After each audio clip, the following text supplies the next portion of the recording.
नमस्कार मंडळी. तर उन्हाळ्यात रोज काय खायचं हा प्रश्न तुम्हाला पण पडतो का? तर आज मी तुमच्यासाठी झटपट आणि टेस्टी समर स्पेशल कोशिंबीर घेऊन आले आहे. हे बघा किती फ्रेश आणि रंगीबिरंगी दिसते. तर मग चला बघूया कशी बनवायची. तर सर्वात अगोदर आपल्याला कांदा थोडासा बारीक कट करून घ्यायचा आहे. आणि हो, डोळ्यात पाणी आलं तर घाबरायचं नाही, कारण शेवटी तयार होणारी कोशिंबीर एकदम मस्त लागणार आहे.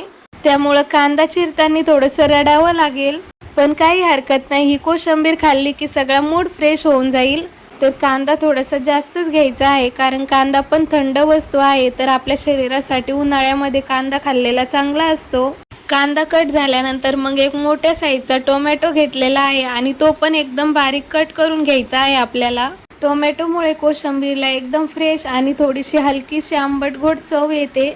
आणि टोमॅटोचे फायदे सांगायचे तर टोमॅटो आपल्या स्किनसाठी खूप चांगला असतो, शरीराला थंडावा देतात आणि उन्हाळ्यामध्ये खूप हेल्दी आहे.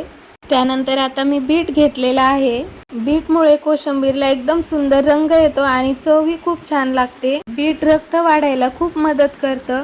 त्यानंतर आता मी काकडी घेतलेली आहे. तर काकडी उन्हाळ्यामध्ये शरीरासाठी खूप फायदेशीर असते, शरीराला थंडावा देते आणि खूप रिफ्रेश वाटतं.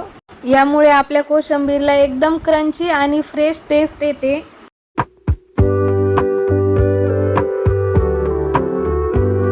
तर बघा, अशा प्रकारे मी कोशिंबीरला लागणारं सर्व साहित्य अगोदर कट करून घेतलं. तर बघा किती छान रंगीबिरंगी दिसतंय सगळं. त्यानंतर एक मोठं बाउल घेतलं आणि त्यामध्ये सर्व कट करून घेतलेलं साहित्य त्यामध्ये टाकून घेतलं अगोदर. सर्व साहित्य बाउलमध्ये टाकून झाल्यानंतर त्यामध्ये 1 चमचा मिरची पावडर टाकायचं. त्यानंतर चवीनुसार मीठ टाकायचं. आणि सर्वात मेन गोष्ट कोशिंबीरमध्ये टाकण्यासाठी ती म्हणजे दही. तर मग शेवटीला दही टाकून घ्यायचं. साधारणतः 1 वाटीभर दही टाकून घ्यायचं आहे आपल्याला त्यात. त्यानंतर वरतून भरपूर सारी कोथिंबीर टाकून घ्यायची.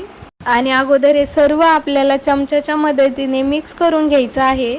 त्यानंतर आता आपल्याला कोशिंबीरला फोडणी द्यायची आहे. तर त्यासाठी मी गॅसवरती एक पॅन ठेवला. त्यामध्ये 3 ते 4 पळ्या तेल टाकलं आणि तेल चांगलं गरम झालं की त्यामध्ये जिरे आणि मोहरी टाकली. मोहरी आणि जिरे चांगले तडतडले की तसंच आपल्याला हे कोशिंबीरमध्ये टाकून घ्यायचं आहे आणि पुन्हा हे एकदा मिक्स करून घ्यायचं आहे. तर बघा, इथे आपली रंगीबिरंगी थंडगार कोशिंबीर तयार आहे.